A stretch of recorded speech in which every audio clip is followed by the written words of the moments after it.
Price to Jesus. യഹോശുവയെ എങ്ങനെയാണ് ആരാധിക്കേണ്ടത്, എങ്ങനെ ആരാധിക്കണമെന്നാണ് തൻ്റെ മക്കൾ ദൈവത്തെ എങ്ങനെ ആരാധിക്കണമെന്നാണ് ആഗ്രഹിക്കുന്നത്. ഇന്നത്തെ ആരാധന എങ്ങനെയാണ് ജനം ആരാധിക്കുന്നത്? ഇന്ന് കേരളത്തിലുടനീളം, കേരളത്തിന് പുറത്തും ഒരുപാട് ദേവാലയങ്ങളുണ്ട്. ഞാൻ ദേവാലയങ്ങളെ കുറ്റം പറയാൻ വേണ്ടിയല്ല ഈ ക്ലാസ് എടുക്കുന്നത്. എന്നാൽ തൻ്റെ മക്കൾ പ്രാർത്ഥിക്കാൻ കൂടി വരുന്ന ഈ ദേവാലയത്തിൻ്റെ അകത്ത് യഥാർത്ഥമായി ആത്മാവിലും സത്യത്തിലും ആരാധിക്കുവാൻ ഈ ജനത്തിന് സാധിക്കുന്നുണ്ടോ? ആരെയെങ്കിലുമൊക്കെ ദൈവത്തിൻ്റെ പ്രതീകമായി സ്വരൂപങ്ങളെ കണ്ടുകൊണ്ട് ആരാധിക്കുന്ന ഒരു സമയത്തിലേക്ക് ഇന്ന് കഴിഞ്ഞു. ഒരു ചർച്ചിൻ്റെ അകത്ത് കയറിയാൽ ഒരു മ്യൂസിയത്തിനേക്കാൾ കൂടുതൽ മനോഹരമായി ഇപ്പോൾ സംസാരിക്കുന്ന വിധത്തിൽ ദൈവത്തിൻ്റെ രൂപമാണെന്ന് തെറ്റിദ്ധരിപ്പിച്ച് ഏകദേശം 25 അടിയോളം വലിപ്പമുള്ള വലിയ വലിയ ബിംബങ്ങൾ ഉണ്ടാക്കി വെച്ച് അതിൻ്റെ മുന്നിൽ പോയി നിന്ന് ഒരാനയുടെ കീഴെ കൊതുകിരിക്കുന്നത് പോലെ ഈ ബിംബത്തിൻ്റെ കീഴെ നിന്നിരുന്ന് അത് യേശുവിൻ്റേതാണെന്നും വിശുദ്ധ മാതാവിൻ്റേതാണെന്നും അല്ലെങ്കിൽ മറ്റുള്ള മനുഷ്യൻ്റേതാണെന്നും അതൊക്കെ അവരൊക്കെ വിശുദ്ധന്മാരാക്കി പ്രഖ്യാപിച്ചുകൊണ്ട് അവരുടെയൊക്കെ അതിമനോഹരമായ ബിംബങ്ങൾ ഉണ്ടാക്കി അതിൻ്റെ മുമ്പിൽ പോയി നിന്ന് മുഴങ്കാലും അടക്കി കണ്ണുനീര് കൊണ്ട് കാൽപാദങ്ങൾ കഴുകി, ആരുടെയാണ്? ഈ ബിംബത്തിൻ്റെ കാൽപാദങ്ങൾ കഴുകി യഹോശുവേ എന്ന് നീ വിളിക്കുമ്പോൾ നിന്റെ പ്രാർത്ഥന എത്രത്തോളം ഈ സ്വർഗത്തിലേക്ക് മേഘങ്ങളെ തുളച്ച് കടന്ന് അത് എത്രമാത്രം സ്വർഗരാജ്യത്തേക്ക് കടക്കുന്നു എന്നുള്ളത് പ്രിയ സഹോദരങ്ങളെ നിങ്ങൾ ശ്രദ്ധിക്കേണ്ടിയിരിക്കുന്നു. ഇന്നത്തെ ചർച്ച എന്ന് പറയാൻ ഒരിക്കലും സാധിക്കത്തില്ല. കാരണം ദൈവം പറയുന്നു ആത്മാവിലും സത്യത്തിലും ആരാധിക്കണം എന്ന് പറയുമ്പോൾ മനുഷ്യൻ പറയുന്നു ഞങ്ങൾ ആത്മാവിലും സത്യത്തിലും നിന്നെ കണ്ടുകൊണ്ട് ആരാധിക്കും എന്ന് പറഞ്ഞുകൊണ്ടാണ് അനേകം ബിംബങ്ങൾ ഉണ്ടാക്കിയിരിക്കുന്നത്. ദൈവത്തിൻ്റെ കൽപ്പനകളെല്ലാം കാറ്റിൽ പറത്തിക്കൊണ്ട് മനുഷ്യൻ അതിനെ മാറ്റിക്കളഞ്ഞു. നമുക്കറിയാം, മോശയിലൂടെ കൊടുത്ത കൽപ്പനകൾ നമുക്കറിയാം. എന്നാൽ മനുഷ്യൻ്റെ കൽപ്പന ഇന്ന് മുൻപേ നിന്നുകൊണ്ട് മാനുഷിക കൽപ്പനയ്ക്ക് ഒരുപാട് മുൻതൂക്കം കൊടുത്തു. വിശുദ്ധ മർക്കോസിന്റെ സുവിശേഷം അതിൻ്റെ 7-ാം അധ്യായം 8-9 വാക്യത്തിലേക്ക് നമ്മൾ നോക്കുമ്പോൾ യെശയ്യാവ് പ്രവചിച്ചത് മനുഷ്യ കൽപ്പനകളായ ഉപദേശങ്ങളിൽ അവർ ഉപദേശിക്കുന്നത് കൊണ്ട് എന്നെ വ്യർത്ഥമായി ഭജിക്കുന്നു എന്ന് എഴുതിയിരിക്കുന്നത് പോലെ തന്നെ നിങ്ങൾ ദൈവകൽപ്പന വിട്ടുകളഞ്ഞു മനുഷ്യരുടെ സമ്പ്രദായം പ്രമാണിക്കുന്നു. പിന്നെ അവനോട് പറഞ്ഞത് നിങ്ങളുടെ സമ്പ്രദായം പ്രമാണിപ്പാൻ വേണ്ടി നിങ്ങൾ ദൈവകൽപ്പന തള്ളിക്കളയുന്നത് നന്നായി എന്നാണ് പറയുന്നത്. എന്ന് വെച്ചാൽ നിങ്ങളുടെ കൽപ്പന, മനുഷ്യന്റെ കൽപ്പന തള്ളിക്കളഞ്ഞിട്ട് ദൈവത്തിന്റെ കൽപ്പന തള്ളിക്കളഞ്ഞു. എന്നിട്ട് എന്തായി?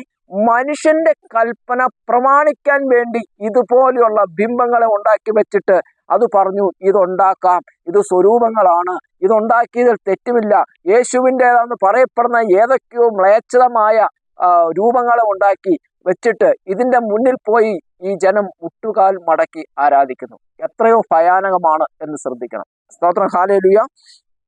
എന്നാൽ ജ്ഞാനത്തിന്റെ പുസ്തകം അതിൻ്റെ 14-ാമത്തെ അധ്യായം 20 വാക്യം തൊട്ട് നമ്മൾ താഴത്തേക്ക് വായിക്കുമ്പോൾ ശില്പത്തിന്റെ വശ്യതയിൽ അകൃഷ്ടരായി ജനങ്ങൾ അല്പം മുൻപ് മനുഷ്യനായി ബഹുമാനിച്ച വ്യക്തിയെ ഇതാ ആരാധന വിഷയമായി മാറ്റിയിരിക്കുന്നു. എന്താണ് പറയുന്നത്? ശില്പത്തിന്റെ വശ്യതയിൽ, അതായത് ഇപ്പോൾ സംസാരിക്കും, ഇപ്പൊ കണ്ണുനീര് വരും, ഇപ്പൊ നിന്നെ കൈനീട്ടി പിടിക്കും എന്ന് വെച്ചാൽ അതിൻ്റെ വശ്യതയിൽ മനുഷ്യൻ മുൻപ് ബഹുമാനിച്ചവരെ, മുൻപ് വളരെ വിശ്വാസത്തിലായിരുന്നവരെ അവരൊക്കെ ബഹുമാനപൂർവ്വം ആദരപൂർവ്വം കണ്ടവരുടെ വിഗ്രഹങ്ങൾ ഉണ്ടാക്കി വെച്ചിട്ട് ഞങ്ങൾക്ക് വേണ്ടി അപേക്ഷിക്കണമെന്നല്ല ഇപ്പോഴത്തെ പ്രാർത്ഥന.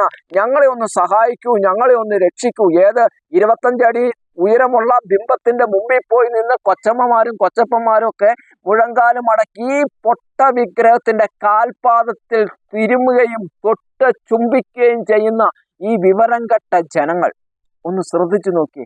ഇത് യഹോശുവയുമായി എന്താണ് ബന്ധം? യഹോശുവുമായി എങ്ങനെയാണ് ആരാധിക്കേണ്ടത് എന്ന് ദൈവം പറയുന്നു. സ്തോത്രം, ഹല്ലേലൂയ. അതിൻ്റെ 21-ാമത്തെ വാക്യം വായിക്കുമ്പോൾ ഇത് മനുഷ്യവർഗത്തിന് ഒളിഞ്ഞിരിക്കുന്ന കെണിയായി തീർന്നു. മനുഷ്യന്റെ വർഗത്തിന് ഒളിഞ്ഞിരിക്കുന്ന, അതായത് സാത്താൻ നിന്റെ അകത്ത് കൊണ്ടുവന്ന് വെച്ചിരിക്കുന്ന ഒരു കെണിയാണ്. ഈ കെണി ആരാ തരുന്നത്? സാത്താനാണ് നിനക്ക് തരുന്നത്. നിർഭാഗ്യത്തിൻ്റെയോ രാജ അധികാരത്തിൻ്റെയോ അടിമ മതത്തിൽപ്പെട്ട മനുഷ്യർ കല്ലിലോ തടിയിലോ നിർമ്മിക്കപ്പെട്ട വസ്തുക്കൾക്ക് ഒരിക്കലും വിളിക്കാൻ പാടില്ലാത്ത പേര് നൽകി. എന്ന് വെച്ചാൽ നിങ്ങൾ മതത്തിന്റെ അടിമയായത് കൊണ്ടാണ് ഇന്ന് ഈ ബിംബത്തെ പോയി മുട്ടുകുത്തുന്നത്. നിങ്ങൾ ഒരു മതത്തിന്റെ അടിമയായതുകൊണ്ടാണ് നിങ്ങൾ പല തീർത്ഥാടന യാത്രകൾ നടത്തുന്നത്. നിങ്ങളൊരു മതത്തിന്റെ അടിമയായതുകൊണ്ടാണ് മതക്കാർ പറയുന്നത് വഴിപാടുകളും നേർച്ചകളും നിങ്ങൾ കഴിക്കുന്നത്. നിങ്ങൾക്ക് യേശുക്രിസ്തു യഹോശുവയെ നിങ്ങൾക്ക് അറിയത്തില്ല. നിങ്ങൾ യഹോശുവയുടെ സ്നേഹം ആസ്വദിച്ചിട്ടില്ല. യഹോശുവ നിങ്ങളെ കരുതുന്ന അത് നിങ്ങൾ കണ്ടിട്ടില്ല. അത് കാണാത്തത് കൊണ്ടാണ് കേവലം മതം, മനുഷ്യനുണ്ടാക്കിയ കൽപ്പനകളെ നിങ്ങൾ ഇമ്പോർട്ടന്റ് വെച്ച് ഒരു മതം ഉണ്ടാക്കി വെച്ചിരിക്കുന്ന ബിംബത്തെ നിങ്ങൾ ചുംബനം കൊടുക്കുന്നത്. ചില കൊച്ചമ്മമാർ ചെന്നിട്ട് അതായത് ചാരമാതാവിനെ ഞാൻ കണ്ടു, ചാരമാതാവിനെ കണ്ടു, എന്നിട്ട് ചാരമാതാവിന്റെ വിഗ്രഹത്തെ കാണുമ്പോഴത്തേക്കും അതിലേക്ക് തൊടുക, ഇങ്ങനെ ഉമ്മ വയ്ക്കുക. എത്ര മാത്രം വില കുറഞ്ഞ കാര്യങ്ങളാണ് ഇന്ന് നടത്തിക്കൊണ്ടിരിക്കുന്നത്. അതിന്റെ 22-ാമത്തെ വാക്യം, ദൈവത്തെക്കുറിച്ചുള്ള അറിവിൽ അവർക്ക് തെറ്റുപറ്റിയെന്ന് മാത്രമല്ല, സംഘർഷത്തിൽ ജീവിക്കുന്ന അവർ ആ വലിയ തിന്മകളെ സമാധാനമെന്ന് വിളിക്കുകയും ചെയ്യുന്നു. അതായത് ഇവരുടെ അകത്തെപ്പോഴും സംഘർഷമാണ്. ഈ ബിംബാരാധികളുടെ ഞങ്ങൾ ചർച്ചിന്റെ മെമ്പറാ, ഞങ്ങൾക്ക് ഈ ബാൻഡ് ഞങ്ങൾക്ക് ഇതൊക്കെ കുത്തി ഞങ്ങളെ 4 പേര് കാണുന്നു. നടക്കാൻ കഴിയാത്ത, മിണ്ടാൻ കഴിയാത്ത ബിംബത്തെ അനുദിനം പട്ടണത്തിലൂടെ തലയിൽ ചുമന്നു കൊണ്ടുപോകുന്ന കൊച്ചമ്മമാരിപ്പോ ഇറങ്ങിക്കഴിഞ്ഞു. ഒന്ന് ചിന്തിച്ചു നോക്കിയേ. മിണ്ടാൻ കഴിയാത്ത, ഏതായത് ഉയർന്നു നിൽക്കുന്ന ബിംബത്തെ 5-10 പേര് ചുമന്നുകൊണ്ട് ടൗണിന്റെ നടുക്കിലൂടെ ഇങ്ങനെ തീർത്ഥാടന ഇത് സംസാരിക്കുന്ന വിധത്തിൽ എത്രയോ മോശമാണ്. ഇത് കണ്ടിട്ട് നിങ്ങൾ പറയുന്നു ഞങ്ങളാണ് ക്രിസ്ത്യാനി. നിങ്ങൾ ക്രിസ്ത്യാനിയല്ല, നിങ്ങൾ ജാതികളാണ് എന്ന് പ്രഖ്യാപിക്കും. കാരണം ദൈവം വെറുക്കുന്ന നിങ്ങൾ എങ്ങനെ ഈ ബിംബാരാധികൾ ഒരു ക്രിസ്ത്യാനിയാണ് എന്ന് വിളിക്കപ്പെടും? ഒന്ന് ചിന്തിച്ചു നോക്കിയേ. ഇന്ന് അതുകൊണ്ട് ഏത് പള്ളിയാണ് ഇന്ന് യഥാർത്ഥമായി ആത്മാവിലും സത്യത്തിലും ആരാധിക്കുന്ന ഒരു ചർച്ചയായി മാറിയത്? ഒന്ന് ശ്രദ്ധിച്ചു നോക്കിയേ. ഇനി 27-ാമത്തെ വാക്യം, പേര് പറയാൻ കൊള്ളാത്ത വിഗ്രഹങ്ങളുടെ ആരാധനയാണ് എല്ലാ തിന്മകളുടെയും ആരംഭവും കാരണവും അവസാനവും. പേര് പറയാൻ കൊള്ളാത്ത വിഗ്രഹങ്ങൾ എന്ന് വെച്ചാൽ നിങ്ങൾ ഉണ്ടാക്കി വെച്ചിരിക്കുന്ന ഈ മത അടിമക്കാർ ഉണ്ട്, പള്ളി അടിമക്കാർ, പള്ളി ക്രിസ്ത്യാനികൾ, നിങ്ങൾ ചെയ്യുന്ന ഈ വിഗ്രഹവും വരച്ച ചിത്രങ്ങളും ഡാവഞ്ചി വരച്ച ഉൾപ്പെടെ ചിത്രങ്ങളെല്ലാം ഇതിന്റെ മുമ്പിൽ പോയി ഇതിനൊന്നും ദൈവത്തിന്റെ പേര് പോലും പറയരുത്. നിങ്ങൾ സ്വരൂപങ്ങളാന്ന് വലിയ ഉച്ചഘോഷത്തോടെ നിങ്ങൾ വിളിച്ചു കൊട്ടിഘോഷിക്കുമ്പോൾ ഇതിന്റെ ഒന്നും ദൈവത്തെ പറ്റി, ദൈവത്തിന്റെ യാതൊരു നാമവും പോലും, യഹോശുവയുടെ നാമം പോലും പറയാൻ അർഹതയില്ലാത്ത വിഗ്രഹങ്ങളുടെ മുമ്പിൽ പോയി നിന്ന് നിങ്ങൾ പറയുമ്പോൾ, നിങ്ങൾ സമാധാനം എന്ന് പറയുമ്പോൾ ഇവിടെ വചനം പറയാണ്, തിന്മകളുടെ ആരംഭവും കാരണവും അവസാനവും അതാണ്. എന്ന് വെച്ചാൽ തിന്മകളുടെ കാരണം, തിന്മകളുടെയും ആരംഭവും കാരണവും. നീ തിന്മ ചെയ്യുന്നതിന്റെ ആരംഭം നീ വിഗ്രഹത്തെ ആരാധിക്കുന്നതാണ്, അതിന്റെ കാരണം അതാണ്, നിന്റെ അവസാനവും അങ്ങനെ തന്നെയാണ്. ഇതാണ് ജ്ഞാനത്തിന്റെ പുസ്തകം 14-ാം അധ്യായം 20 മുതൽ താഴേക്ക് നമുക്ക് വായിക്കുമ്പോൾ കാണാൻ കഴിയുന്നു. അപ്പോൾ ഇന്നത്തെ പള്ളികൾ ഗലാത്യ ലേഖനം 1-ാം അധ്യായത്തിൽ പറഞ്ഞ അപ്പോസ്തലനായ പൗലോസ് ശ്ലീഹ പറയാം, ഞങ്ങൾ കൽപ്പിക്കുന്നതിനപ്പുറത്തേക്ക് ഞങ്ങളോ സ്വർഗത്തിൽ നിന്നൊരു ദൂതനോ വന്ന് പറഞ്ഞാൽ അവർ ശപിക്കപ്പെട്ടവരാ. അപ്പോൾ ഇന്നത്തെ ചർച്ചുകൾ യഥാർത്ഥത്തിൽ കേരളത്തിലെ ആയിക്കോട്ടെ, കേരളത്തിന് പുറത്തായിക്കോട്ടെ, യേശു ആഗ്രഹിക്കാത്ത ആരാധന, യഹോശു ആഗ്രഹിക്കാത്ത ആരാധന, അപ്പോസ്തലന്മാർ പഠിപ്പിക്കാത്ത ആരാധന നടത്തുന്ന പള്ളികൾ വെറും സാത്താനിക പള്ളികളായി മാറി. അവിടെ ബിംബാരാധന നടത്തുമ്പോൾ ദൈവ കൽപ്പനയ്ക്കെതിരായി മനുഷ്യന്റെ കൽപ്പന മുൻസ്ഥാനം കൊടുത്തുവെന്ന് വിശുദ്ധ യോഹന്നാൻ ശ്ലീഹയുടെ സുവിശേഷത്തിൽ വ്യക്തമായി പറയുന്നു. മോശയിലൂടെ കൊടുത്ത കൽപ്പന പുറപ്പാട് 20-ാം അധ്യായം അതിന്റെ 4-ാമത്തെ വാക്യം, മുകളിൽ ആകാശത്തെങ്കിലോ താഴെ ഭൂമിയിലും വെള്ളത്തിലോ ഒന്ന് യാതൊന്നിന്റെ സ്വരൂപങ്ങൾ ഉണ്ടാക്കുകയോ അവയെ വണങ്ങുകയോ അവയെ ആരാധിക്കുകയോ നീ ചെയ്യരുത് എന്ന് മോശയിലൂടെ അത്യുന്നതനായ ദൈവം കൊടുത്ത കൽപ്പനയ്ക്ക് വിരുദ്ധമായി ചർച്ച് പ്രവർത്തിക്കുമ്പോൾ ഈ ചർച്ച് ആരുടെ ലിസ്റ്റിൽപ്പെടും? ഈ ചർച്ചിൽ കൂടി വരുന്ന ജനങ്ങൾ ഏത് ലിസ്റ്റിൽപ്പെടും? നിങ്ങൾ തന്നെ ഒന്ന് ആലോചിച്ചു നോക്ക്. നിങ്ങൾ മതത്തിന്റെ അടിമയാകല്ലേ, ഒരു പള്ളി ക്രിസ്ത്യാനിയാകല്ലേ. നിങ്ങൾക്ക് സ്വാതന്ത്ര്യം തന്നതാണ് കർത്താവ്, നിങ്ങളെ വീണ്ടെടുപ്പുകാരനാണ് അത്യുന്നതനായ യഹോശുവ. അപ്പോൾ നിങ്ങൾ അടിമകളല്ല നിങ്ങളാകേണ്ടത്. നിങ്ങൾ ഒരു മതത്തിനെയോ ഒരു മതത്തിന്റെയോ ഒരു മനുഷ്യന്റെയോ അടിമയല്ല. നിങ്ങൾ അല്പമൊന്ന് ശ്രദ്ധിച്ച് കേൾക്കണം. സ്തോത്രം. Hallelujah, hallelujah. വിശുദ്ധ യോഹന്നാൻ സുവിശേഷം അതിന്റെ 23-24 എങ്ങനെയാണ് ദൈവം തൻ്റെ മക്കൾ എങ്ങനെ എന്നെ ആരാധിക്കണം ആഗ്രഹിക്കുന്നത്? ഇനി അപ്പോസ്തലന്മാർ ആരാധിപ്പിച്ചത് എങ്ങനെയാണ്? ഇതാണ് നിങ്ങൾ അറിയേണ്ടത്. മനുഷ്യനുണ്ടാക്കിയ കൽപ്പന മാറ്റിവെക്കുക, മനുഷ്യനുണ്ടായ ബിംബത്തെ എറിഞ്ഞു പൊട്ടിക്കുക, അതൊക്കെ അശുദ്ധിയാണ്. ഇനി യഹോശുവ തൻ്റെ മക്കൾ എങ്ങനെ എന്നെ ആരാധിക്കണം, അപ്പോസ്തലന്മാർ എങ്ങനെ ആരാധിക്കണം എന്നാണ് പറഞ്ഞ് തന്നിട്ടുള്ളത്. നമുക്ക് വായിക്കാം.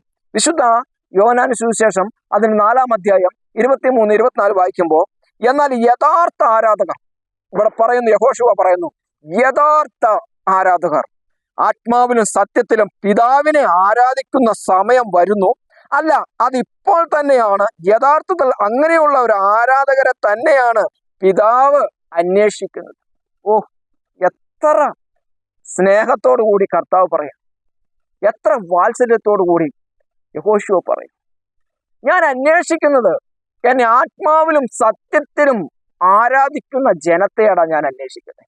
അല്ലാതെ മനുഷ്യനുണ്ടാക്കി വെച്ചിരിക്കുന്ന വൃത്തികെട്ട മാതാവിന്റെ വിഗ്രഹമാണ്, ഗീവർഗീസിൻ്റെതാണ്, സ്തേഫാനോസിന്റെയാണ്, അല്ലെങ്കിൽ അന്തോണീസിന്റെയാണ്, അങ്ങനെ കൊച്ചമ്മയുടെ കുരുവിളയുടെ ഇത് യഹോശുവയുടെ അത്യുന്നതനായ ദൈവത്തിന്റെ വിഗ്രഹം. ഇങ്ങനെ പൊട്ട വിഗ്രഹങ്ങളെ മനുഷ്യന്റെ കൈപ്പണിയിൽ അവന്റെ ചിന്തയിലുദിക്കുന്ന പാപത്തിൽ ഉണ്ടാക്കി വെച്ചിരിക്കുന്ന ചർച്ചുകളിലിരിക്കുന്ന ഈ പൊട്ട വിഗ്രഹത്തെ ആരാധിക്കുന്ന ആരാധനയല്ല ദൈവം ഇഷ്ടപ്പെടുന്നത്.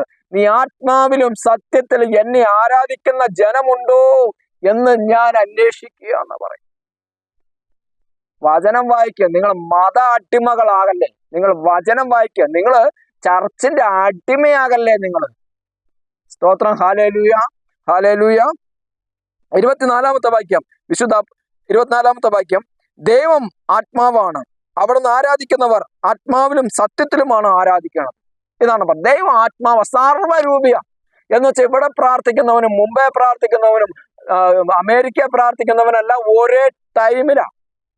അല്ലാതെ നിങ്ങൾ ഇന്ന് കേരളത്തിൽ 10 യേശുവിന്റെ രൂപമാണ് ഉണ്ടാക്കി വെച്ചിരിക്കുന്ന നിരത്തി വെച്ച് നോക്ക്. 10 ഒരേ മുഖച്ചായാണോ? മുടി നീണ്ടതുണ്ട്, മുടി നീളാത്തതുണ്ട്, മീശ കുറഞ്ഞതുണ്ട്, മീശ കുറയാത്തതുണ്ട്. ഇനി മാതാവിനെ ഞാൻ സ്വർഗത്തിലെ മാതാവിനെ അല്ല, യേശുവിന്റെ അമ്മയല്ലേ പറയുന്നത്. നിങ്ങൾ ഉണ്ടാക്കിയിരിക്കുന്ന പൊട്ട മാതാവിനെ സാരി ഉടിപ്പിച്ചതുണ്ട്, സാരി ഉടിപ്പിക്കാത്തതുണ്ട്, എന്തെല്ലാം മ്ലേച്ഛത ഉണ്ടാക്കി വെച്ചിരിക്കുന്നത്. നാണാവത്തില്ല നിങ്ങൾക്കൊക്കെ. സ്തോത്രം. ഹല്ലേലൂയ. ഇതിന്റെ മുമ്പിൽ മുട്ടുകുത്താനും മാലയിടിക്കാനും ഏലക്കാ മാലയിടിക്കാനും ഒക്കെ കുറച്ച് മൊണ്ണ കുഞ്ഞാടിങ്ങനെ ക്യൂ നിൽക്കും. അതല്ലേ ചെയ്യുന്നത്. ഇതിനെ ദൈവം വെറുക്കുന്നു എന്ന് പറയുന്നത്. ഇനി അപ്പോസ്തലന്മാർ എങ്ങനെയാണ് ആരാധിച്ചത്? അത് കേൾക്കണ്ടേ? ഈ പൊട്ടബിംബത്തിന്റെ ഒന്നും മുമ്പിൽ അവര് പോയില്ല. അവര് ഏത് സമയത്തും ഏത് സാഹചര്യത്തിലും, സാഹചര്യം അനുകൂലമായാലും പ്രതികൂലമായാലും ദൈവത്തെ ആത്മാവിലും സത്യത്തിലും ആരാധിച്ച് കാണിച്ചു തന്നവരാണ് വിശുദ്ധ പൗലോസ് ശ്ലീഹ. അപ്പോസ്തല പ്രവർത്തനം 16-25 അവരുടെ കാലുകൾ ആമത്തിലിട്ട് പൂട്ടി അർദ്ധരാത്രി പൗലോസും ശീലാസും പ്രാർത്ഥിച്ചു, ദൈവത്തെ പാടി സ്തുതിച്ചു, തടവുകാരെ വരെ ശ്രദ്ധിച്ചു നോക്കി. അവിടെ പറയുക, അർദ്ധരാത്രി പൗലോസ് ശ്ലീഹ വചനം കൊടുക്കുമ്പോ പിടിച്ച് ജയിലിനകത്തേക്ക് കൊണ്ടുപോയിട്ടു ശീലാസിനെയും പൗലോസ് ശ്ലീഹയും. അർദ്ധരാത്രി അവര് കെട്ടിയ സാഹചര്യം കൊണ്ട്, കിടന്ന സാഹചര്യം നോക്കാതെ പ്രതികൂലമാണോ അനുകൂലമാണോ എന്ന് അവര് നോക്കിയില്ല. അവര് യഹോശുവയുടെ നാമം വിളിച്ച് അവർ ആരാധിക്കാൻ ആരംഭിച്ചു. അവർ യഹോശുവയെ പാടി സ്തുതിച്ചു. അതുവരെ കേൾക്കാത്ത, വചനം കേൾക്കാത്ത ജയിലിൽ കിടന്നവർ ശ്രദ്ധിച്ച് കേൾക്കാൻ തുടങ്ങി. ഇതൊരു വിടുതലിന്റെ ആരാധനയാണ്, ഇത് വിടുതലിന്റെ ശുശ്രൂഷയ. അവര് കേട്ടു. അങ്ങനെ ജയിലുകൾ തുറന്നു, അനേകർക്ക് വിടുതലായി. നിങ്ങൾ ഇന്ന് യഹോശുവയെ യഥാർത്ഥമായി ആത്മാവിൽ ആരാധിക്കുമെങ്കിൽ നിങ്ങൾക്ക് അടഞ്ഞ വാതിലുകളെ ദൈവം തുറക്കും. ബിംബം തുറക്കത്തില്ല, ദൈവം തുറക്കും.